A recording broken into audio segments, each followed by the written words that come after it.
哦，你妈ဘာဖြစ်လို့မသိဘူး အော်အကိုကမြန်မာလား အော်ဟုတ်ကဲ့ညီမ ဒီမှာလေအကိုပတ်စံအဲ့ ဟောကျေးဇူးပါညီမရေဟုတ်ညီမကျေးဇူးတင်တဲ့အနေနဲ့ဒါလေးလက်ခံပေးပါနော်ညီမ အော်မဟုတ်တာအကိုရဲ့မယူတော့ပါဘူးဟို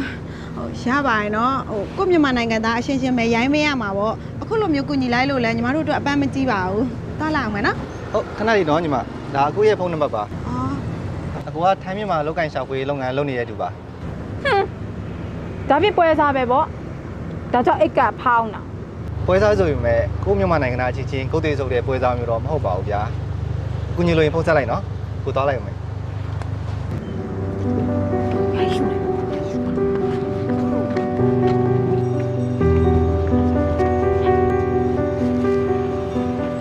ဟဲ့နင်တို့လောက်ခွန်ရဆိုချနေရတယ်ပိဿာချက်ပြီးငါချင်းတွေအားမနေဘူး ဒီမှာညီမတို့တော့ပေးကြလို့ရှောင်းတာမဟုတ်ပါဘူးဈေးသွားတော့ကြာနေတာ နင့်လေတန်းမာလာပြီလားနင့်လေတန်းပြန်လိုက်စမ်းနင့်လေပဲထမင်းလုပ်တယ်ငါချင်းမနဲ့ကလော်ထုတ်မှာဆိုငါကျေးဇူးကြီးအတောင်းလိုက်ထွက်လာမယ်ဆိုတာနားလဲတာ ဒီမှာရှစ်ဘလို့စကားမျိုးကြီးလာပြောနေရလဲဟမ်စံပေးမှစီရတာပါရှင့်ရဲ့ကျေးဇူးတွေလို့ပြောရအောင်တမားတို့ပေါ်မှာရှင့်လှုပ်ပေးနေတာလေရှင့်ကြုံမြတ်တော့ပဲလေရှင်နဲ့တမားတို့ကိစ္စပြီးပြီနော်လာ ကောငါလေငါမွေးတဲ့မြောက်ကငါပြန်ချောင်းနေဟဟလားနင်တို့ငါအကြောင်းကောင်းကောင်းသိမယ်စောင့်ကြည့်တာ